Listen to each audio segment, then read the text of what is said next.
Hello everyone, welcome back to my new video. दोस्तों, कैसे आप? उम्मीद करता हूँ आप सभी लोग बहुत अच्छे हो। आज की इस नई वीडियो में हम आपको बात करने वाले हैं यूपी स्कॉलरशिप सेशन 2024-25 के बारे में। जैसा कि आप सभी को पता है कि हमारे चैनल पे जो है डेली आपको यूपी स्कॉलरशिप की लेटेस्ट अपडेट देखने को मिल जाती है। तो उसी से रिलेटेड हम बात करने वाले हैं एक ऐसी प्रॉब्लम के बारे में जिससे आप अवेयर भी हैं, या बहुत से स्टूडेंट के साथ वो प्रॉब्लम आ रही है। उनको उस वजह से जो है कि बहुत सी जो है फॉर्म फिल करने में बहुत सी दिक्कतों का सामना करना पड़ रहा है। तो आज हम उससे रिलेटेड एक बात करने वाले हैं कि उस प्रॉब्लम को सॉल्व करने के लिए जो स्टूडेंट को और भी जो प्रॉब्लम्स को फेस करना पड़ा है, यानी कि जैसा कि हमने जो सॉल्यूशन उसका बताया है, उससे रिलेटेड उनको जो है कि जिस जगह पे भेजा जा रहा है वहाँ से उनको कई तरह के जो है एक्सक्यूज़ दिए जा रहे हैं फॉर्म को फिर सही करने के लिए, बहुत सी प्रॉब्लम्स बताई जा रही हैं। तो उन सभी से रिलेटेड आज हम बात करने वाले हैं। तो जैसा कि आपको पता है कि हम बात करने वाले हैं you have already done this same level course, इस तरह के स्टेटस के बारे में कि जितने भी स्टूडेंट का जो है कि you have already done this same level course in session 21-22, साथ ही साथ जो है कि 19-20 और साथ ही साथ 22-23, इस तरह का जो स्टेटस लोगों का आ रहा है कि फाइनल प्रिंट जब वो कर रहे हैं, चाहे वो जो है कि फ्रेश में फिल करें, चाहे वो रिन्यूअल का करें, तो रिन्यूअल जनरली हो नहीं रहा है, क्योंकि जो है कि अगर आपका गैप हो जा रहा है यूपी स्कॉलरशिप के फॉर्म में, या फिर अगर आपने फ्रेश किया है बट आपका कोई कोर्स ड्रॉप है, तो आपका या फिर सेम लेवल का कोर्स है, तो इन सभी जो है कि इस तरह की कैटेगरी के फॉर्म में जो है कि उनको इस तरह का स्टेटस जो है फाइनल प्रिंट में आ रहा है कि आपका जो है कि you have already done this same level course in this session. तो ऐसे पे हमने आपको कई वीडियो में आपको सॉल्यूशन भी बताया कि कैसे आपका ये स्टेटस सही हो सकता है, कैसे आप अपना यूपी स्कॉलरशिप का फॉर्म फिल कर सकते हैं। तो सारी अपडेट बताने के बाद बहुत से स्टूडेंट ने जो है कि उसको अप्लाई भी किया है। इनफैक्ट लगभग जितने भी लोगों ने इस वीडियो को देखा, सभी ने जो है कि उस कॉन्सेप्ट पे मानते हुए, उस बात को मानते हुए अपने जो है समाज कल्याण विभाग में गए, वहाँ पे जो है कि ये प्रोसेस स्टार्ट किया। बट इन सब में जो है कि उन सभी को बहुत सी प्रॉब्लम को फेस करना पड़ रहा है। जैसा कि हम बता दें कि अगर आपने हमारे चैनल पे नए होंगे तो आपको पता नहीं होगा। अगर आप हमारे चैनल पे सब्सक्राइब किए होंगे और हमारी वीडियोस देखते होंगे तो आपको अच्छी तरह पता होगा कि क्या क्या सॉल्यूशंस बताए गए थे, कि कैसा आपका स्टेटस है वो जो सही होगा, कैसे आपका फाइनल मिट निकलेगा, कैसे आप अपने कॉलेज में फॉर्म को सबमिट कर पाएंगे।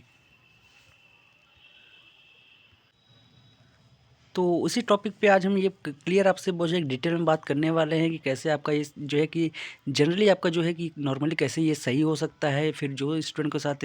बहुत सी प्रॉब्लम्स आ रही हैं, उनको एप्लीकेशन वगैरह में, उनको समाज कल्याण में, या फिर उनको जो है कॉलेज में प्रॉब्लम्स आ रही हैं कि वो आप फॉर्म को फॉरवर्ड करने में, एप्लीकेशन को फॉरवर्ड करने में, इस तरह की चीज़ में हम बात करेंगे। क्योंकि हमारे पास जो है कि बहुत से स्टूडेंट का जो है कि मैसेज आता है, कॉन्टेक्ट होता है कि उनको इस तरह के जो प्रॉब्लम आ रही है उसको सही करने में उनको बहुत सी चीज़ों का जो है कि प्रॉब्लम्स को फेस करना पड़ा, चाहे वो कॉलेज से रिलेटेड हो, चाहे वो समाज कल्याण से रिलेटेड हो, या फिर किसी भी तरह से जो उनका जो मेन आपका जो वहाँ पे एप्लीकेशन वगैरह में प्रॉब्लम्स आती हैं। तो क्या क्या है सबका हम एक एक करके आपको वहाँ पे डिटेल में बताएंगे। तो जैसा कि आपको सामने आप बताया था कि अगर आपका you have already done this same level course से इस तरह का जो है कि फाइनल प्रिंट में इस तरह का स्टेटस आ रहा है, आपका फाइनल प्रिंट नहीं निकल पा रहा है, तो हमने आपको सिंपली बताया था कि आपको करना क्या है। अगर आपने कोर्स ड्रॉप किया है, या फिर आपका जो है कि इसको यूपी स्कॉलरशिप में गैप है किसी ईयर में, या फिर आपका किसी भी तरह से आपका इस तरह का स्टेटस अगर आपको फाइनल प्रिंट में शो हो रहा है, तो आपको इसको करना क्या था, आपको सिंपली करना था एक एप्लीकेशन लिखनी थी अपना। अगर आपने जो है कि ड्रॉप किया है तो, या फिर आपका गैप है, तो आपको पुराना जो है कि अपना रजिस्ट्रेशन लेना था। पुराना रजिस्ट्रेशन का चाहे वो स्टेटस हो, चाहे वो फॉर्म हो, या फिर अगर एप्लीकेशन नंबर भी है तो उसको लेना था। साथ ही साथ आपने जो इस बार नया किया होगा उस एप्लीकेशन को लेना था, एक एप्लीकेशन लिखनी थी, उस फॉर्म को लेना था, और अपनी एप्लीकेशन को जो है कि आपको कॉलेज से फॉरवर्ड कराना था। कॉलेज से फॉरवर्ड करा के अपने समाज कल्याण विभाग में ले जाने के वहाँ पे सबमिट करना था। तो ऐसी जो है कि सिचुएशन थी, ऐसी जो है पूरा प्रोसेस था कि इस तरह से करने से आपका जो ये प्रॉब्लम है वो सॉल्व हो जाता है, क्योंकि आपका पुराना डाटा डिलीट कर दिया जाता है और नया जो फॉर्म है उसको अप्रूव कर दिया जाता है। अब प्रॉब्लम क्या आ रही है, तो सबसे पहले जो प्रॉब्लम आई, हमें बहुत से स्टूडेंट ने जो है कि मैसेज किया कि सर हमारे कॉलेज वाले जो है कि यहाँ पे हमारे फॉर्म को फॉरवर्ड नहीं कर रहे हैं। फॉर्म को फॉरवर्ड ना करने का मतलब है कि ना वो साइन कर रहे हैं, ना उस फॉर्म पे अपना स्टैंप कर रहे हैं। इस तरह का इशू आ रहा है। उनका कहना ये होता था कि हमारे अथॉरिटी ये नहीं है कि हम कॉलेज इस फॉर्म को फॉरवर्ड नहीं करेंगे। आप जहाँ से भी आपने ड्रॉप किया है, या फिर अगर आपका गैप भी हुआ है, तो हम इस रीज़न में नहीं कर पाएंगे। तो इस पहली प्रॉब्लम हो गई कि उनको सबसे पहले बोला जा रहा है कि आप जाके अपने पुराने कॉलेज से, जहाँ से आपने कोर्स ड्रॉप किया है, वहाँ से इस चीज़ को फॉरवर्ड कराइए। तो इसका जो सॉल्यूशन है, मैं आपको बता दूं कि ऐसा कुछ नहीं है। अगर आप जिस भी कॉलेज में प्रेजेंट में पढ़ रहे हैं, जो भी आप कोर्स कर रहे हैं जिस भी कॉलेज से प्रेजेंट में आपका जो है कॉलेज, वहीं से आपको जो है कि फॉरवर्ड कराना होता है। और जो है कि स्टैम्प को वहाँ पे लगाना आपके कॉलेज के द्वारा या फिर साइन करना, इसमें कोई प्रॉब्लम नहीं है। जो है कि नॉर्मल प्रोसेस होता है आपकी ये बताने के लिए कि आपका जो ये स्टूडेंट है इस कॉलेज से बिलोंग करता है, इस कॉलेज का ये स्टूडेंट है, इस कोर्स का ये स्टूडेंट है। इसलिए जो है कि अथॉराइज्ड होते हैं यहाँ के जो भी आपके, चाहे डायरेक्टर हों, चाहे एचओडी हों, चाहे कोऑर्डिनेटर हों, वो अथॉराइज्ड होते हैं इस चीज़ को करने के लिए। बहुत सी ऐसी प्रॉब्लम क्यों आती है, क्योंकि आप कई समाज कल्याण विभाग कई डिस्ट्रिक्ट के ऐसे हैं जहाँ पे ये मांग लेते हैं कि आप अपने कॉलेज से फॉरवर्ड करा के लाइए। तो पहली प्रॉब्लम ये हो गई कि बच्चों के साथ ही कि वो उनका जो है कि उनके कॉलेज से डिपार्टमेंट से ये लोग फॉरवर्ड नहीं करते हैं।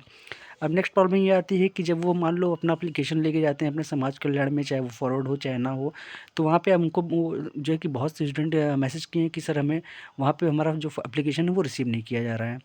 रिसीव इसलिए नहीं किया जा रहा है, उनको बोला जा रहा है कि ये जो है कि प्रॉब्लम सॉल्व नहीं हो पाएगी। अगर आप फर्स्ट ईयर में हैं तो फर्स्ट ईयर में नहीं, आपको सेकंड ईयर में आना होगा, तभी आपका ये प्रॉब्लम सॉल्व हो पाएगी। तो उन सभी के लिए बता दूं कि ऐसा कुछ नहीं होता। आप फर्स्ट ईयर में भी एप्लीकेशन को दे सकते हैं, अपने पुराने डाटा को डिलीट करवा सकते हैं और अपना जो है कि नए फॉर्म को अप्रूव करा सकते हैं। प्रॉब्लम इतनी आती है कि जेन्युइन जो है कि ये चीज़ें जेन्युइन तो नहीं है, लेकिन कभी कभी ऐसा होता है कि रेयर केसेस में कि आपका फर्स्ट ईयर में जो है कि अगर आप सही करवा लेते हैं तो फीस नहीं आती। ये जो है कि बहुत ही मोस्टली नहीं कहेंगे, इसको बहुत ही मतलब कम चांसेस होते हैं कि फीस आपकी जो यूपी स्कॉलरशिप का पेमेंट है वो ना आए, जनरली जो है आपका आ ही जाता है। तो बस अगर ये आपका एप्लीकेशन नहीं एक्सेप्ट कर रहे हैं तो आप उनसे रिटर्न मांग सकते हैं कि सर हमें रीज़न दीजिए रिटर्न में कि आप एप्लीकेशन क्यों नहीं ले रहे हैं। अगर वो बोल रहे हैं कि फर्स्ट ईयर में आपका एक्सेप्ट नहीं कर सकते, तो उनसे आप ये मांग सकते हैं कि सर हमको गाइडलाइन दिखा दीजिए। उनके पास वो जो है कि प्रॉपर ऑफिशियल नोटिस होती है, अगर कोई नोटिस है तो वो भी आप देख सकते हैं। ये आपका राइट बनता है देखने का। और ये तो हो गया दूसरी की बात कि जो एप्लीकेशन नहीं लेते। अब आपको जो थर्ड एंड सबसे इम्पोर्टेंट ये होता है कि अगर आपको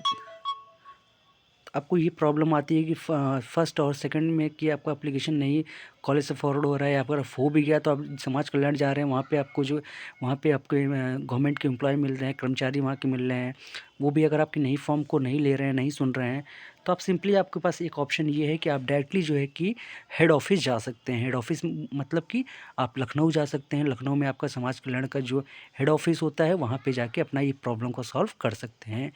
मेन चीज़ क्या है कि आपका जो पुराना डाटा है वो जनरली आपको जो है कि पुराने डाटा को हमेशा जो है कि लखनऊ ही हेड ऑफिस या अथॉरिटी उसके पास होती है कि वो पुराने डाटा को डिलीट कर सके। यानी कि आप चाहे जिस भी डिस्ट्रिक्ट से बिलोंग कर रहे हो, चाहे जिस डिस्ट्रिक्ट में पढ़ रहे हो, कहीं भी हों, आपकी जो पढ़ाई है वो किसी भी डिस्ट्रिक्ट से हो रही हो, तो आपको जो है कि आपका अगर आपको अपना पुराना डाटा डिलीट करवाना है, तो अगर आप डिस्ट्रिक्ट में जो समाज कल्याण है वहाँ नहीं सुन रहे हैं, तो आप सबसे पहले उनके अधिकारी के पास जाएंगे, जो अपना जिला में जो आपको जिला समाज कल्याण अधिकारी होते हैं उनसे बात कर सकते हैं। अगर वहाँ भी आपको बात नहीं सुनी जा रही तो आप डायरेक्टली जो है लखनऊ जा सकते हैं हेड ऑफिस में, और वहाँ से डायरेक्टली अपना जो है कि वहाँ डाटा डिलीट करवा सकते हैं। वहाँ पर आप ये एक्सक्यूज़ भी दे सकते हैं कि सर हमारा जो है डिस्ट्रिक्ट में हमें नहीं सुना गया, हमारे एप्लीकेशन को नहीं लिया गया, हमें बहुत सी जो है कि रीजंस बताए गए कि हम एक्सेप्ट नहीं कर सकते, ना कोई हमें रिटर्न में दिया गया, इस वजह से हम जो है लखनऊ डायरेक्टली हेड ऑफिस से आके अपना प्रोसेस कर रहे हैं। आपको ये भी बता दें कि वहाँ जाने के बाद आपका जो है कि डाटा 100% डिलीट हो जाता है, बिना किसी रीज़न के, बिना किसी एक्सक्यूज़ के वहाँ पे आपका जो डाटा को डिलीट कर देते हैं। अगर आप अपने जो है कि डॉक्यूमेंट्स से सही हैं, यानी कि अगर आपने कोई ऐसा फॉल्ट नहीं किया उसमें, तो आपका पूरा डाटा जो है डिलीट कर दिया जाएगा और नया जो डाटा है उसे अप्रूव कर दिया जाता है। इससे जो आपका यूपी स्कॉलरशिप का जो पेमेंट है वो जनरली फॉर्म फिल हो जाता है और पेमेंट आने के चांसेस भी 100% बन जाते हैं। तो जितने भी लोगों के साथ इस तरह की प्रॉब्लम आ रही है कि अगर उनके कॉलेज से फॉरवर्ड नहीं हो रहा है, तो वो बिना फॉरवर्ड कराए भी अपने कॉलेज से वहाँ पे समाज कल्याण जा सकते हैं। समाज कल्याण में वहाँ पे एप्लीकेशन दे सकते हैं। अगर एप्लीकेशन आपको वहाँ पे नहीं लिया जा रहा है, किसी रीज़न से बताया जा रहा है, जैसे कि मैंने बताया कि वहाँ पे कई जगह से कई लोगों ने जो है कि मैं मैसेज किया, बोला कि समाज कल्याण वाले नहीं ले रहे हैं, बोल रहे हैं कि हम फर्स्ट ईयर में नहीं लेंगे, आप सेकेंड ईयर में आइएगा, सेकेंड ईयर में एप्लीकेशन दीजिएगा। तो ये कोई रीज़न नहीं होता। आप फर्स्ट ईयर में भी एप्लीकेशन दे सकते हैं, फर्स्ट ईयर में भी अपना पुराना डाटा डिलीट करवा के नया डाटा अप्रूव करा सकते हैं। बहुत से स्टूडेंट ऐसे बोल रहे हैं कि नहीं होगा, कि वहाँ पे गए समाज कल्याण में तो वहाँ पे बोला गया कि नहीं, ये आपका ये प्रॉब्लम सॉल्व नहीं होगा, किसी भी हाल में तो आपको ये भी बता दें कि वो सिर्फ़ और सिर्फ़ आपका जो है काम नहीं करना चाहते, इस वजह से ऐसा बोल रहे हैं। बाकी सभी स्टूडेंट का जो है कि इस तरह का प्रॉब्लम, किसी भी तरह का कोई प्रॉब्लम हो यूपी स्कॉलरशिप से रिलेटेड, तो वो उसका जो है सॉल्यूशन सिर्फ़ और सिर्फ़ समाज कल्याण ही करता है। तो कोई भी प्रॉब्लम आती है, चाहे यू हैव ऑलरेडी डन का प्रॉब्लम हो, चाहे आपका जो है कि प्लीज़ ट्राई अगेन लेटर का ही प्रॉब्लम हो कि तब भी फाइनल प्रिंट ना हो, तो जिन जो भी प्रॉब्लम होगी वो समाज कल्याण द्वारा ही सॉल्व की जाएगी। हाँ, जहाँ पे भी जो लोग नहीं ले रहे हैं एप्लीकेशन, या फिर बोल रहे हैं कि नहीं सही हो पाएगा, तो वहाँ पे सिर्फ रीज़न एक है कि वो अपना काम नहीं करना चाह रहे हैं। इस वजह से ही इस तरह का एक्सक्यूज़ दे रहे हैं। अदरवाइज़ आपका जो है कि सारा काम जो है कि समाज कल्याण विभाग से ही होना है। तो जितने भी स्टूडेंट के साथ ऐसी प्रॉब्लम आ रही है, उनके लिए मैं सिर्फ इतना कहूँगा कि अगर आपका बात समाज कल्याण नहीं सुन रहा है, तो आप उनसे रिटर्न मांगिए। कि अगर रिटर्न भी नहीं दे रहे हैं, तो आप उनसे कहिए कि हमें गाइडलाइन दिखाएं कि क्या वहाँ पे कि इस गाइडलाइन में लिखा है कि हमको नहीं आपका फॉर्म एक्सेप्ट नहीं किया जाएगा, एप्लीकेशन एक्सेप्ट नहीं किया जाएगा फर्स्ट ईयर में।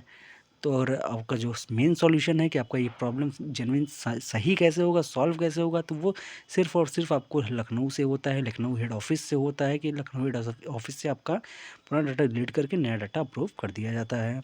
तो जो स्टूडेंट इस प्रोसेस से सैटिस्फाई नहीं हो पा रहे हैं, वो डायरेक्टली लखनऊ भी जा सकते हैं। क्योंकि मुझे इतना पता है कि बहुत से स्टूडेंट ने मैं मुझे मैसेज किया है, कांटेक्ट किया है, बताया है कि सर बहुत से स्टूडेंट डिस्ट्रिक्ट में जो है कि समाज कल्याण विभाग में एप्लीकेशन नहीं लिया जा रहा है। कहीं पे मना कर दे रहे हैं कि हम नहीं हो सही होगा इसलिए नहीं ले रहे हैं, कहीं पे ये बोल रहे हैं कि आप फर्स्ट ईयर में नहीं सेकेंड ईयर में आइए, आपका तब काम होगा। तो ऐसा कोई वो नहीं है, आप डायरेक्टली फर्स्ट ईयर में भी कर सकते हैं और हर हाल में एप्लीकेशन दे सकते हैं। अगर वहाँ पे नहीं सुन रहे हैं, तो आप सबसे पहले उनके अधिकारियों से बात करिए, जो उनके जो है कि सबॉर्डिनेट होते हैं, उनसे ना बात करके जो उनके अपर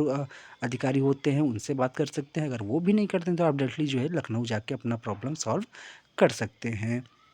ऐसा ये वीडियो बनाना बहुत ज़रूरी था, क्योंकि बहुत से स्टूडेंट का जो है कि मैसेज आ रहा था शायद, तो वो कांटेक्ट कर रहे थे, तो वहाँ पे बता रहे थे कि सर ऐसी-ऐसी प्रॉब्लम हो रही है, वहाँ पर फॉर्म नहीं लिया जा रहा है। इसलिए हमने ये वीडियो बनाना बहुत ज़्यादा इंपॉर्टेंट समझा कि आप सभी को अपडेट देना ज़रूरी है कि अगर आपको आपके डिस्ट्रिक्ट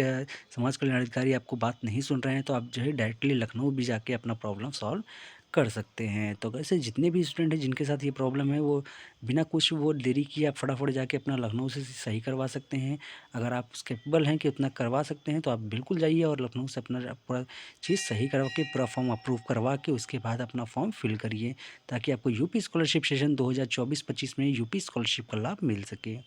तो दोस्तों, अगर वीडियो अच्छी लगी, तो आप ये अपडेट अच्छी लगी, तो आप जो है कि वीडियो को लाइक कमेंट एंड शेयर जरूर करिएगा। साथ ही चैनल पर नए चैनल को सब्सक्राइब कर लीजिएगा, बेल आइकन को प्रेस कर लीजिएगा, हमारे इंस्टा आईडी को फॉलो कर लीजिए। किसी तरह की कोई प्रॉब्लम आती है, तो हमें डायरेक्टली आप जो है कि इंस्टा पे जो है कांटेक्ट कर सकते हैं। तो मिलते हैं ऐसे किसी एक नई अपडेट के साथ, तब तक के लिए धन्यवाद।